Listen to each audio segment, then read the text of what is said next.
कथा। जब श्री कृष्ण ने अर्जुन को गुरु की महिमा बताई। राधे राधे। जैसा मैं तो नीतू पंडित रूपचंद पर सबका स्वागत करती हूँ। इस प्रसंग का वर्णन श्रीमद् भगवद गीता मिलता है।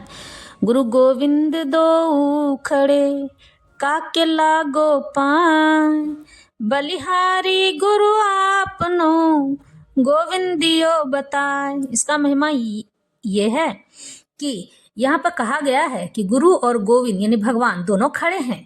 तो शिष्य पूछता है कि मैं किसके पांव पड़ूं, पहले गुरु के कि गोविंद के। तो गुरु सामने आकर कहते हैं कि जो जग को पालन करने वाले हैं और जग को तारने वाले हैं, अरे मूर्ख, मुंह क्या देखता है, उनके पांव तो पड़ ले। इस तरह से गुरु हमें ईश्वर से मिलाते हैं, तो गुरु ही बड़े होते हैं। और इस प्रकार से जब आज अर्जुन को भगवान श्री कृष्ण ने गुरु की महिमा बताई तो कहते हैं कि हे अर्जुन, बात सुनो और तुम ये जानो कि गुरु से बड़ा कोई नहीं होता है, क्योंकि गुरु ही आपको इस मृत्यु लोक से निकालने में बाहर मदद करता है और ईश्वर तक पहुंचाने का मार्ग भी प्रशस्त करता है। एक अच्छा गुरु एक अच्छे मनुष्य का जीवन भाग्य बदल सकता है, उसके जीवन का नया पन्ना, नया अध्याय अपने तरीके से लिख सकता है। लेकिन गुरु ऐसा हो जो कृष्ण भक्ति में, नारायण भक्ति में परिपूर्ण हो। ऐसा गुरु किसी भी धर्म का हो सकता है, किसी भी जाति का हो सकता है, किसी भी वर्ण का हो सकता है। गुरु बनाने के लिए आपको किसी भी प्रकार से सोचना नहीं होता है, लेकिन जिस तरह से गुरु शिष्य ठोक बजा कर लेता है, उसी तरह से शिष्य को भी गुरु ठोक बजाकर ही अपनाना चाहिए, क्योंकि एक अच्छा गुरु एक अच्छे शिष्य को जन्म देता है। यही नहीं, एक अच्छा शिष्य पूरा ब्रह्मांड रचने की क्षमता रखता है। इसलिए कहा जाता है ना कि गुरु और शिष्य दोनों को ही ठोक बजाकर लेना चाहिए। इस तरह से भगवान श्री कृष्ण आगे अर्जुन को समझाते हैं कि हे अर्जुन, जानो, सोचो, देखो और समझो। बिना समझे किसी भी कार्य के लिए इच्छुक होना अच्छी बात नहीं है, और यही समझाते हैं।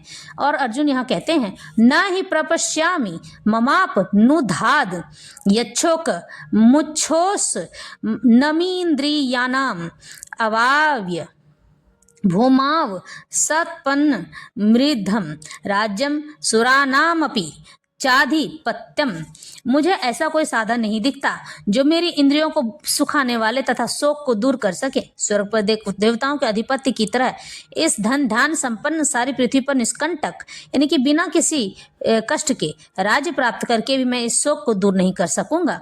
यद्यपि अर्जुन धर्म तथा सदाचार के नियमों पर आधारित अनेक तर्क प्रस्तुत करता है, किंतु ऐसा प्रतीत होता है कि वह अपने गुरु भगवान श्री कृष्ण की सहायता के बिना अपनी असली समस्या को हल नहीं कर पा रहा है। वह समझ गया था कि उसका तथाकथित ज्ञान यानी कि उसका जो थोड़ा बहुत ज्ञान है, उसकी उन समस्याओं को दूर करने में व्यर्थ है जो उसके सारे अस्तित्व यानी शरीर को सुखाए दे रही थी। उसे इन उलझनों को भगवान कृष्ण जैसे आध्यात्मिक गुरु की सहायता के बिना हल कर पाना असंभव लग रहा था। शैक्षिक ज्ञान, विद्वता, उच्च पद, ये सब जीवन की समस्याओं को हल करने में व्यर्थ हैं। यदि कोई इसमें सहायता कर सकता है तो वह है एकमात्र गुरु। इसलिए निष्कर्ष यह निकला कि गुरु जो 100% कृष्ण भक्ति में होता है, वही एकमात्र प्रामाणिक गुरु है और वही जीवन की समस्याओं को हल कर सकता है। भगवान चैतन्य ने कहा है कि जो कृष्ण भक्ति के विज्ञान में दक्ष हो, कृष्ण भक्ति में निपुण हो, कृष्ण तत्ववेता हो, चाहे वह किसी जाति का हो, वही वास्तविक गुरु है। किबा विप्र किबा न्यासी शूद्र केने नए, ये कृष्ण तत्ववेता से गुरु है।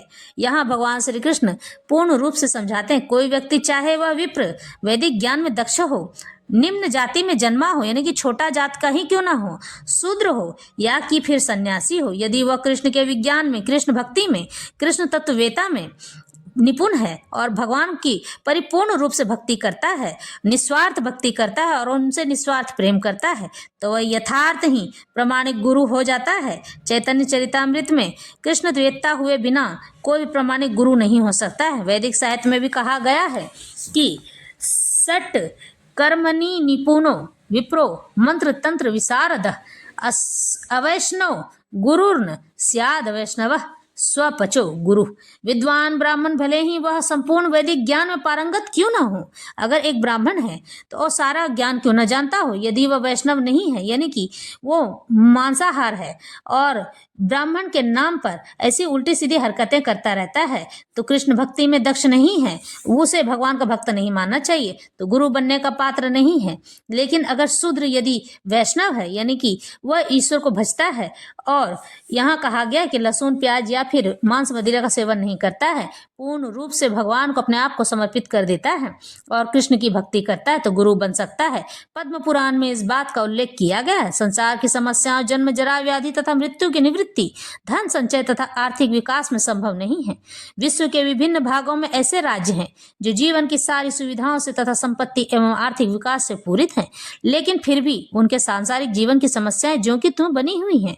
वे विभिन्न साधनों से शांति खोजते हैं, लेकिन वास्तविक सुख उन्हें तभी मिल पाता है जब वे कृष्ण भक्ति में युक्त कृष्ण के प्रामाणिक प्रतिनिधि के माध्यम से कृष्ण अथवा कृष्ण तत्व पूरक भगवत गीता तथा भगवत भागवत के परामर्श को ग्रहण करते हैं।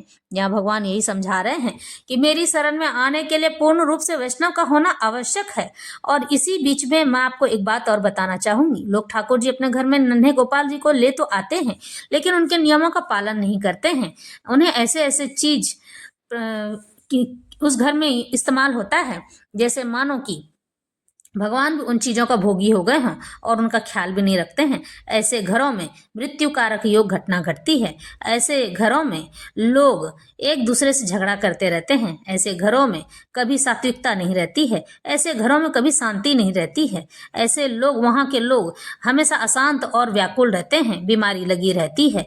तो इसमें भगवान को दोष देने की अपेक्षा आप अपने व्यवहार को सुधार कर उनका भगवान का पूजन और यजन किया करें। भगवान श्री कृष्ण यही समझाते हैं कि जो मनुष्य मेरी भक्ति करेगा असल में वही गुरु बनने लायक है, चाहे वो सांसारिक शिक्षा यानी पढ़ा लिखा हो या फिर अनपढ़ हो। इस तरह के लोगों से आप यह नहीं कह सकते हैं कि वह ज्ञानी नहीं है। उसे ज्ञान तो मैं स्वतः ही प्रदान कर देता हूँ। ज्यों ज्यों वह मेरी भक्ति में संलग्न होता है और आगे की ओर बढ़ता चला जाता है, तो वह ज्ञानी नहीं महाज्ञानी हो जाता है। यदि आर्थिक विकास तथा भौतिक, आर्थिक का मतलब है सामाजिक, भौतिक आर्थिक यानी कि घर के धन के लिए विकास, भौतिक यानी सामाजिक सुख किसी के पारिवारिक, सामाजिक, राष्ट्रीय, अंतर्राष्ट्रीय अवस्था से उत्पन्न हुए सुखों को दूर कर पाते, तो अर्जुन यह न कहता कि पृथ्वी का अप्रतिम राज्य स्वर्गलोक में देवताओं की सर्वोच्चता भी उसके सुखों को दूर नहीं कर सकती है, यानी उसके मन के चिंता को दूर नहीं कर सकती। इसलिए उसने कृष्ण भक्ति का ही आश्रय ग्रहण किया और यही शांति तथा सरसत्ता का उचित मार्ग भी है। आर्थिक विकास या विश्व अधिपत्य प्राकृतिक प्रलय द्वारा किसी भी क्षण समाप्त हो सकता है। यहाँ तक कि चंद्रलोक जैसे उच्च लोकों की यात्रा भी, जिसके लिए मनुष्य प्रयत्नशील है, एक झटके में समाप्त हो सकती है। भगवत गीता इसकी पुष्टि करती है। छिने पुण्य मर्त्य लोकम विशंति। जब पुण्य कर्मों के फल समाप्त हो जाते हैं तो मनुष्य सुख के शिखर से जीवन के निम्नतम स्तर पर गिर जाता है। इस तरह से विश्व के अनेक राजनीतिज्ञों का पतन हुआ है। ऐसा अधा पतन शोक का कारण बनता है। इसलिए यदि हम सदा के लिए शोक का निवारण चाहते हैं तो हमें कृष्ण की शरण ग्रहण करनी होगी, जिस तरह अर्जुन ने की। अर्जुन ने कृष्ण से प्रार्थना की कि वे उसकी समस्या का निश्चित समाधान कर दें, और यही कृष्ण भक्ति की विधि कही जाती है। यहाँ पर संजय कहते हैं, एव मुक्तवा ऋषिकेशम गुडाकेश परंतप न योत्स्य इति गोविंद मुक्तवा तुष्णीम बभूव। संजय ने कहा, इस प्रकार कहने के बाद शत्रुओं का दमन करने वाला अर्जुन कृष्ण से बोला, हे गोविंद, मैं युद्ध नहीं करूंगा, और चुप हो गया। इसके बाद धृतराष्ट्र को यह जानकर परम प्रसन्नता हुई होगी कि अर्जुन युद्ध न करके युद्ध भूमि छोड़कर भिक्षाटन करने जा रहा है। लेकिन संजय ने उसे पुनः यह कहकर निराश कर दिया कि अर्जुन अपने शत्रुओं को मारने में सक्षम है। लेकिन यद्यपि कुछ समय के लिए अर्जुन अपने पारिवारिक स्नेह के प्रति मिथ्या शोक से अभिभूत था, भरा हुआ था, किंतु उसने शिष्य रूप में अपने गुरु श्री कृष्ण की शरण ग्रहण कर ली। इससे सूचित होता है कि शीघ्र ही वह इस शोक से निवृत्त हो जाएगा, दूर हो जाएगा और आत्म साक्षात्कार कर या कृष्ण भक्ति के पूर्ण ज्ञान से प्रकाशित होकर पुनः युद्ध करेगा। इस तरह धृतराष्ट्र का हर्ष भंग हो जाता है और धृतराष्ट्र दुखी हो जाता है। तमुवाच ऋषिकेश प्रहसन्नीव भारत सेनयोरु भयोर मध्य विसीदंत मिदम वचः। हे भरतवंशी धृतराष्ट्र, उस समय दोनों सेनाओं के मध्य शोक मग्न यानी कि चिंता लिए हुए अर्जुन से कृष्ण ने मानो हंसते हुए ये शब्द कहे, दो घनिष्ठ मित्रों अर्थात ऋषिकेश तथा गुडाकेश के मध्य वार्ता यानी बातचीत चल रही थी। मित्र के रूप में दोनों का पद समान था, किंतु इनमें से एक स्वेच्छा से दूसरे का शिष्य बन गया। कृष्ण हंस रहे थे क्योंकि उनका मित्र अब उनका शिष्य बन गया था। सबों के स्वामी होने के कारण वे सदैव श्रेष्ठ पद पर रहते हैं, तो भी भगवान अपने भक्त के लिए सखा, पुत्र या प्रेमी बनना स्वीकार करते हैं। किंतु जब उन्हें गुरु रूप में अंगीकार कर लिया गया तो उन्होंने तुरंत गुरु की भूमिका निभाने के लिए शिष्य से गुरु की भांति कहो राधे राधे, जय श्री राधे।